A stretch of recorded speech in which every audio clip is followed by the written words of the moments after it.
Two blocks connected by a pulley.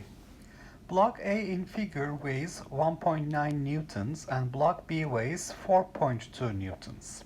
The coefficient of kinetic friction between all surfaces is 0.3. Find the magnitude of the horizontal force F necessary to drag block B to the left at constant speed if A and B are connected by a light, flexible cord passing around a fixed frictionless pulley. Okay, so we can start with the free body diagram of block A. Free body diagram of block A. Let's identify all the forces acting on block A. Block A, modeled as a particle, feels the gravitational force from the Earth. Mass of block A times the gravitational acceleration g. There is the force exerted by block B on block A, which is the normal force acting on block A. There is a tension in the string, in this cord, tension T. As block B moves forward, this tension will be pulling block A with respect to B, and there must be kinetic friction between A and B, which is going to oppose this motion, kinetic friction at the AB interface.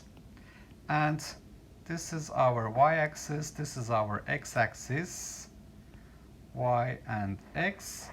Alright, so net force on the y-axis must be 0 because there's no motion on the y-axis.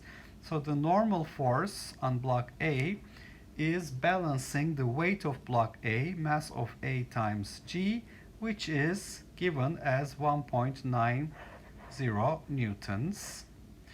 Therefore, the kinetic friction for the AB surface, AB interface, is the coefficient of kinetic friction times the normal force on block A, which is 0.3 times 1.9, which is 0.57 newtons. The net force on the x-axis should also be 0 because we have motion with a constant speed here. So the tension must be balanced by kinetic friction between A and B, and this is equal to 0.57 newtons. Now we can move on to the free body diagram of block B. Free body diagram for block B. The forces acting on block B modeled as a particle, of course, feels the weight, mass of block B times g. There is the force exerted by block A on block B, contact force, which is equal to the weight of block A. So this is force exerted by A on B. We have the horizontal force F to the left. So horizontal force F to the left. We have the normal force acting on block B from the bottom surface. Normal force acting on block B. And as for the kinetic friction, you can see that as block B moves towards left, there will be kinetic friction at this surface and also at this surface, trying to oppose this motion. So we will basically show two components of kinetic friction here.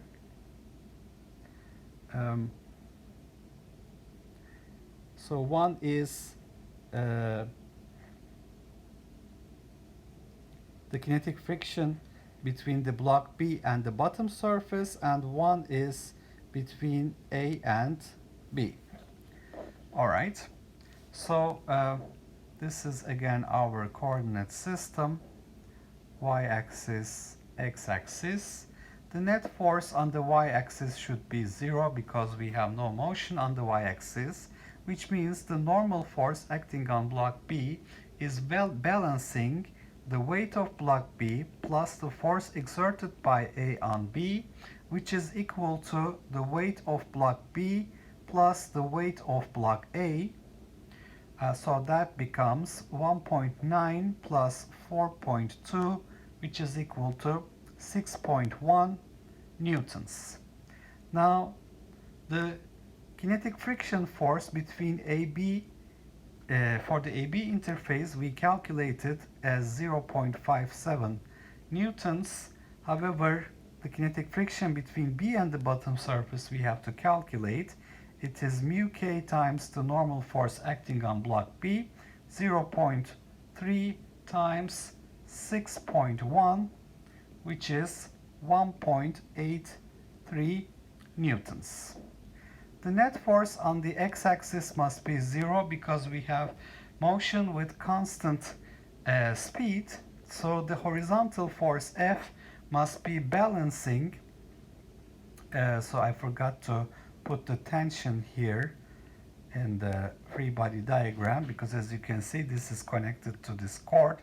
There must be tension as well. So this force F is balancing the kinetic friction for the AB interface, the kinetic friction for B and the table, and the tension T.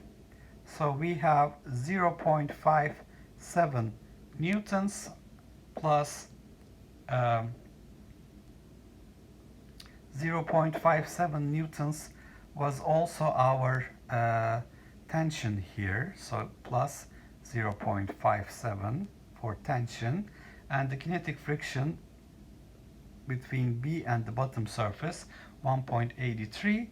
So this gives us a total of 2.97 newtons. Now when I look at the values given here, you can see I have two significant figures for the coefficient of kinetic friction. So a minimum number of significant figures, F reduced to the minimum number of significant figures, should be reported as 3.0 newtons. It's 3.0 newtons. And why? Because we have the minimum number of significant figures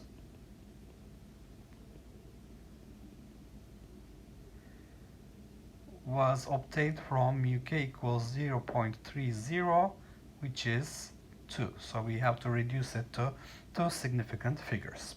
All right, to summarize, we have A sitting on block B. They're connected with a frictionless pulley and a light cord passing around this fixed frictionless pulley. And block B is pulled to the left with a force F, so that they're going to so this will cause a dragging of block B to the left at constant speed, which means A will be moving at constant speed towards the pulley as well. So in the free body diagram of block A, I have the weight of block A that is balanced by the normal force acting on block A.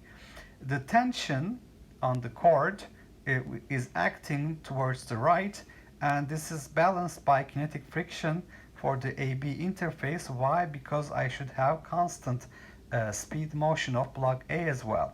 So the normal force I calculate to be 1.9 newtons, equal to the weight of block A. Kinetic friction is mu k times the normal force, and tension is balanced by kinetic friction, so it's also equal to mu k times NA, which is 0.57 newtons.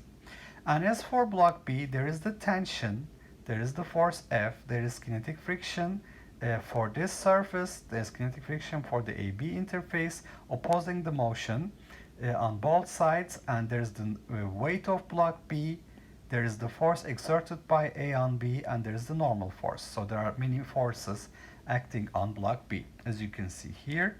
So I wrote the equilibrium on the y-axis. Normal force is equal to the total weight. The friction coefficient, the kinetic friction for the AB interface was calculated from free body diagram of A, And for the block B, and the bottom surface is mu k times the normal force B, which is 1.83 newtons, and F must be balanced by these two components of kinetic friction plus tension in order to have constant speed motion of block B. And so I see that this adds up to 2.97 newtons. Then I was careful about the number of significant figures, 3, 3, 2 here. So I reduced it to 2 significant figures. 3.0 newtons is my answer.